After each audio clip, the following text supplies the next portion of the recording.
find another place to meet your dreams while I find a place to rest. I wanna be in another place. I hate when you say you don't understand. I wanna be in the energy. Hola gente de YouTube, ¿cómo les va? Soy Naruto 2004 XD con un nuevo video para el canal. En esta ocasión, con una anécdota de algo que me ocurrió hace unos años. Pero antes de comenzar, quisiera agradecerles por el apoyo que ha recibido el canal estos días. De verdad, gracias.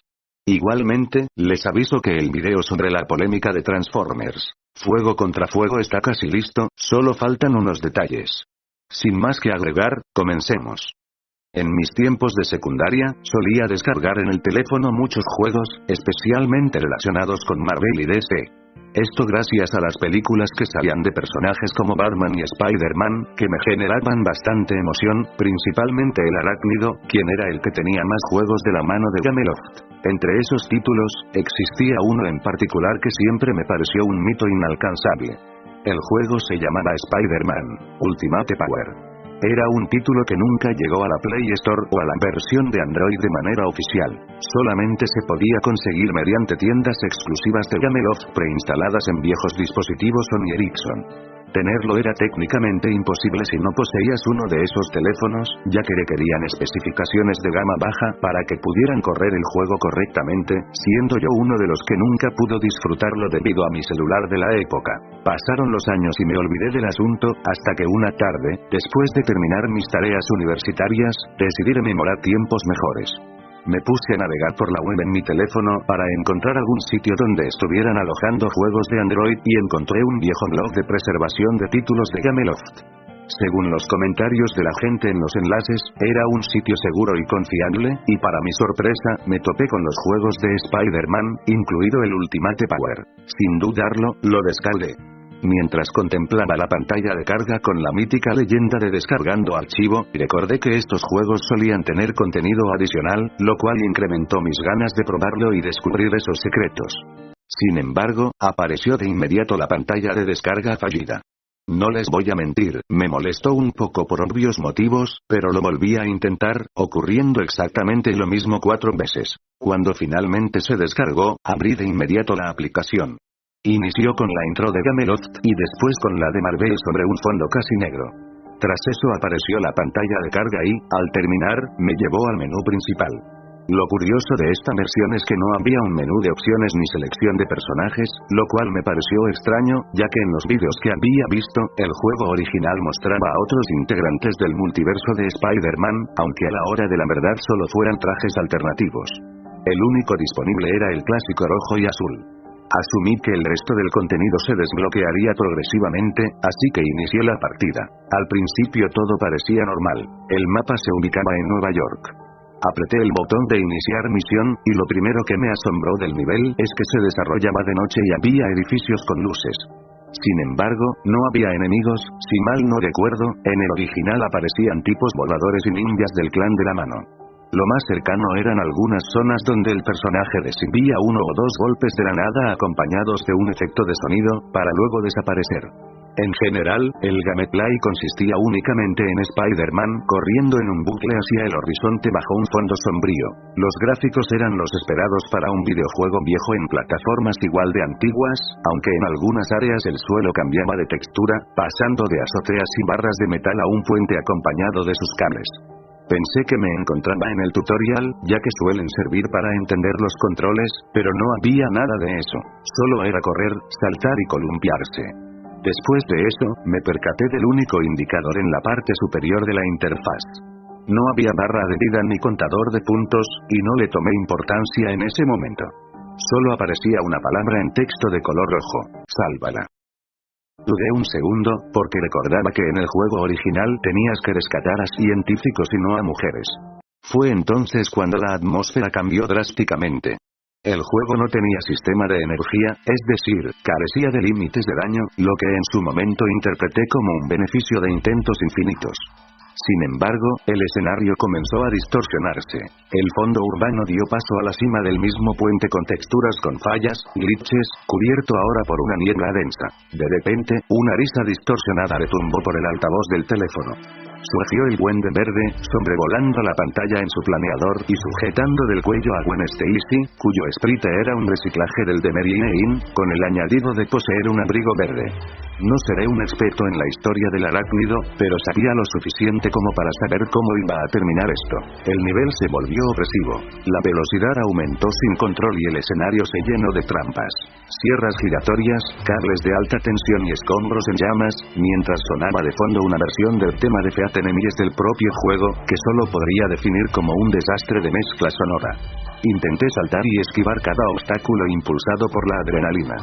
Cada vez que rozaba un peligro, Spider-Man no moría, simplemente soltaba un gruñido sordo y la pantalla parpadeaba al recibir daño, incluso al lastimarse con una sierra. A pesar de mis esfuerzos por acercarme al duende, este siempre aumentaba la velocidad, dejándome atrás.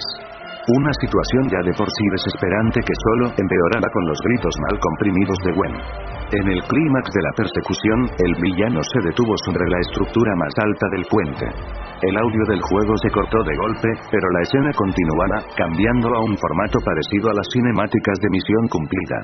Sin embargo, en lugar de ser solo los renders de los personajes con burbujas de texto como en el original, aquí eran dibujos que calcaban paneles de los cómics, con el antagonista agarrando a Gwen del cuello para luego soltarla. En ese momento apareció un Quick Time Event con el botón de lanzar telarañas, el cual presioné. La red salió disparada hacia el vacío e impactó en la pierna de Gwen en el último segundo. Pero no hubo salvación. La física del juego simuló un tirón seco y violento, seguido por un crujido sordo que resonó con una atroz calidad desde el altavoz del teléfono.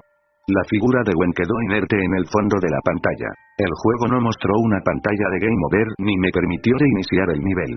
Solo enfocó la cámara cerca de la máscara de Spider-Man, quien entonces abraza el cuerpo de Gwen diciendo: «He fallado, no pude salvarla, es mi culpa». En ese instante, la pantalla se fundió en negro por casi 2 minutos, tiempo suficiente para procesar lo que acababa de presenciar. No tanto por la muerte de Gwen, eso, como insinué, ya sabía cómo terminaba, sino por el porqué de que esto estuviera en un videojuego para toda la familia, presentado de una manera mucho más cruda que el original. ¿Era esto el contenido adicional que tanto mencionaba la gente? Mis dudas solo se agraviaron cuando un cartel con letras blancas apareció en la pantalla negra diciendo: 6 meses después. La partida volvió a cargar y esta vez me llevó al menú de selección de fases, donde había un nivel llamado La Última Pelea. Lo seleccioné y comencé de nuevo. El nivel inicia con una cinemática de Spider-Man de espaldas sobre un tejado bajo la lluvia. No había enemigos, ni ciudadanos que salvar, ni música. Solo el constante sonido de las gotas de lluvia al caer. A pesar de los gráficos, pude apreciar que el traje del arácnido había perdido todo su color, viéndose completamente desteñido y roto. La imagen se fue a negro, escuchándose únicamente el sonido de los lanzatelarañas. Al terminar, comenzó la parte jugable. Decidí abrir el minimapa en la esquina para saber qué hacer ahora y vi que el icono del jugador era el símbolo clásico, pero rodeado por un contorno rojo parpadeante. No iba a ser una fase normal, sino un combate contra un jefe. A medida que avanzaba entre los rascacielos oscuros, los movimientos de Spider-Man se sentían pesados, toscos y cargados de una rabia contenida. Al llegar al final del escenario, la cámara se congeló en la azotea de un edificio en construcción. Desde las sombras descendió el Duende Verde en su planeador, emitiendo esa misma risa maquiavélica. Pero esta vez, el juego no dio ninguna instrucción. La interfaz cambió para mostrar una barra de salud para el villano y otra para Spider-Man. La batalla comenzó con una ferocidad brutal. El duende atacó lanzando bombas calabaza, que explotaban en destellos naranjas y metralla. Moví los controles para esquivar, pero el personaje respondía de forma autónoma, movido por un impulso furioso. Esquivó la primera ráfaga de fuego, se lanzó de frente y le asestó un puñetazo directo al rostro del duende cuyo impacto sonó como un martillazo pesado. El villano respondió activando las cuchillas de su planeador, muy parecidas a las de la película de Sam Raimi, y en un cruce rápido, una de las hojas cortó el costado del héroe, desgarrando la tela roja de su traje. Un manchón de sangre pixelada saltó en pantalla y la barra de vida de Spider-Man descendió, pero este no retrocedió. Con un rugido grave salido del altavoz, lanzó una telaraña doble que atrapó el ala del aparato, estampando al duende fuertemente contra el suelo de concreto. El combate se volvió pesado y difícil de superar. Vi entonces que el duende se ponía en pie y sacaba una navaja de plasma, clavándola directamente en el hombro derecho de Spider-Man y rompiéndole la máscara a la altura de la mejilla. El sprite del héroe se retorció mientras el juego emitía un sonido de carne y tela desgarrándose. Sin embargo, Spider-Man agarró la muñeca del villano con una fuerza sobrehumana y se la dobló hasta escuchar un chasquido seco. El duende soltó un alarido de dolor. Acorralado, intentó llamar a su planeador para huir. El vehículo voló a toda velocidad hacia la espalda del héroe, pero este, con un reflejo desesperado, atrapó la parte trasera en el aire y la estrelló violentamente contra la cabeza de Norman Osborn. La máscara del villano se rompió en pedazos, dejando ver su rostro ensangrentado y deforme. Spider-Man se posicionó sobre él, montándolo en el suelo, y comenzó a descargar una ráfaga incesante de golpes secos con sus puños ensangrentados. La pantalla parpadeaba en rojo con cada impacto, manchándose gradualmente con gotas que simulaban limpiar el visor del teléfono. Osborn, con el rostro cubierto de heridas profundas, escupió sangre y soltó una última carcajada ahogada. Ella murió sabiendo que no pudiste hacer nada. Spider-Man detuvo su puño a milímetros del rostro destrozado de Osborn. La lluvia caía sobre ambos sprites, lavando la sangre del traje rojo y azul desgarrado. El héroe lo sujetó del cuello de la prenda destruida, lo levantó con una sola mano y, con un grito desgarrador, distorsionado por completo, lleno de rabia, dolor y desolación, exclamó en un cuadro de diálogo con texto gigante: «Tú no sabes lo que es ser amado. Y tú robaste el amor de mi vida». 10 minutos. 10 minutos fue lo que duró el juego congelado en ese momento. Minutos donde ese jodido grito se repitió infinitamente mientras sonidos de golpes, carne y huesos rompiéndose resonaban sin cesar. No quise averiguar el porqué de esos ruidos. Intenté bajarle el volumen, pero simplemente no me dejaba, así que solo lo dejé en la esquina de mi cuarto mientras me tapaba los oídos. Cuando los ruidos pararon, fui por el teléfono. Aún seguía encendido, pero ahora estaba en la pantalla principal. Verifiqué si todo funcionaba correctamente y mi gran sorpresa fue ver que el juego había desaparecido. Me tomé un descanso para aclarar mis ideas y tratar de entender qué había sucedido. Resultaba obvio que esta cosa no era el videojuego original, así que consideré que podía tratarse de una modificación hecha por un fan, aunque lo descarté rápidamente al tomar en cuenta la calidad tan descuidada del mismo. La idea de que fuera contenido adicional, o más bien, eliminado, dirigido a un público más adulto volvió a rondar mi cabeza. No obstante, existían dos grandes problemas. El primero, ¿en qué momento se activó? No hubo un mensaje, ni sonido, ni efecto, ni nada que me diera alguna señal de que lo había desbloqueado. Asimismo, si esto era contenido adicional, ¿por qué eliminar los trajes? ¿Eso no sería contraproducente? Y el segundo inconveniente, ¿por qué hacer tantos cambios para un simple añadido en sistemas móviles como esos? Era innecesario. Fue ahí donde me vino la siguiente posibilidad. ¿Y si esto era una versión beta del juego? Eso explicaría las diferencias, lo inacabado del contenido y la razón por la cual el título desapareció, ya que se habría borrado a sí mismo por culpa de alguna falla que no pudieron solucionar, entre otras cosas que cobraban sentido con esta teoría. Debía comprobarlo. Mi plan era regresar al blog e intentar contactar con el dueño para confirmar mis sospechas, pero se esfumó cuando vi que la página ya no estaba. ¿El motivo? El dominio caducó, aparentemente poco después de que descargué el archivo, o eso inferí mientras miraba el cartel que había reemplazado al sitio. Sin más opción, recurrí a la vieja usanza, pasando 2 horas enteras investigando en diferentes foros y páginas, hasta terminar en Facebook con una publicación hecha por un usuario llamado Matthew Callahan, quien según su perfil era un ex empleado y programador de Gameloft.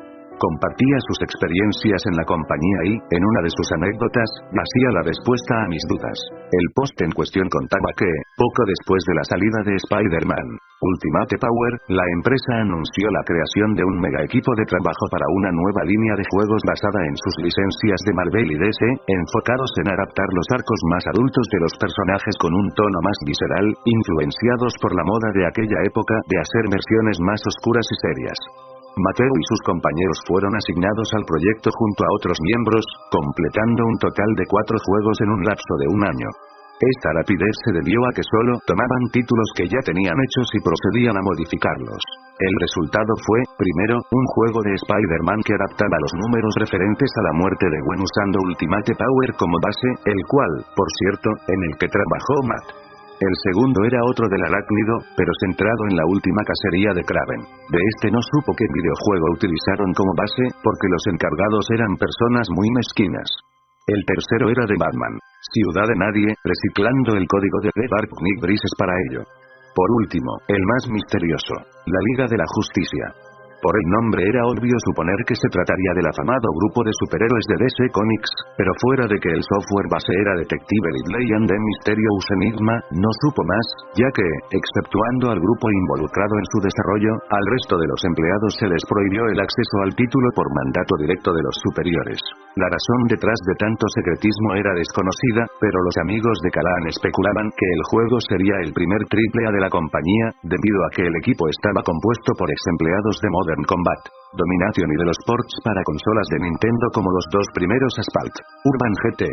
Por esa razón existía tanta confidencialidad, para evitar fugas de información de su título más ambicioso, el cual nunca vio la luz. Ocurrió que, cuando entregaron las betas a los ejecutivos, estos, en lugar de mandar la lista de cambios en 3 días o una semana, como era lo usual, tardaron 2 meses, tiempo durante el cual todos tuvieron el presentimiento de que el proyecto no iba a continuar. Y así fue. Anunciaron el cierre de la línea y la disolución del equipo, guardando todo el material en alguna PC privada de los altos mandos. La publicación terminaba con Matthew bromeando sobre la paga que recibieron por el trabajo y adjuntando un boceto del icono del juego que él mismo había hecho. Esa imagen resultó ser la misma que ven en pantalla y lo único que salvé del post, porque actualmente el perfil de Callahan fue eliminado por motivos que desconozco. Después de leer todo aquello, pude confirmar que mi suposición era más o menos acertada. Sin embargo, aún quedaba la interrogante sobre cómo esa beta terminó en un blog de internet. A pesar de mis esfuerzos, nunca di con la respuesta, ya que el dueño del sitio, el único que podría saber algo, tenía como única red social aquel blog que, para rematar, llevaba más de 1 año sin actualizaciones. Con el dominio caducado, era obvio que nunca iba a regresar, así que lo único que pude hacer fue dar por finalizado el tema y seguir adelante con mi vida. Y aquí estamos. Aún sigo descargando videojuegos viejos para móviles de vez en cuando. Incluso pude jugar finalmente al Spider-Man Ultimate Power original, y fue simplemente grandioso. Aunque, no les voy a mentir, a veces, cuando miro la animación de MJ secuestrada por los villanos del juego, recuerdo la imagen de Peter abrazando el inerte cadáver de Gwen. Eso fue todo, estuvo bien loco, ¿verdad? Pero antes de hacer la despedida, quisiera comentarles que, mientras buscaba las imágenes para este video, encontré una publicación en Reddit de alguien que contaba que, cuando era más pequeño, su madre le dejaba jugar en su teléfono e incluso le descargaba algunos títulos. Uno de estos, y el que más se le grabó en la mente, era uno donde aparecían Batman, Flash, Linterna Verde, Flecha Verde, un héroe con poderes elásticos y algunos más mientras resolvían acertijos y puzzles. El detalle es que, en una escena, aparecía un villano de los Jóvenes Titanes, aquel de colores blanco y negro, que, usando sus poderes, sometía por la espalda a una mujer de camiseta roja, agarrándole de las muñecas, para luego mostrarse el rostro de horror de la chica mientras pedía ayuda, escuchándose de fondo sonidos de ropa siendo rasgada.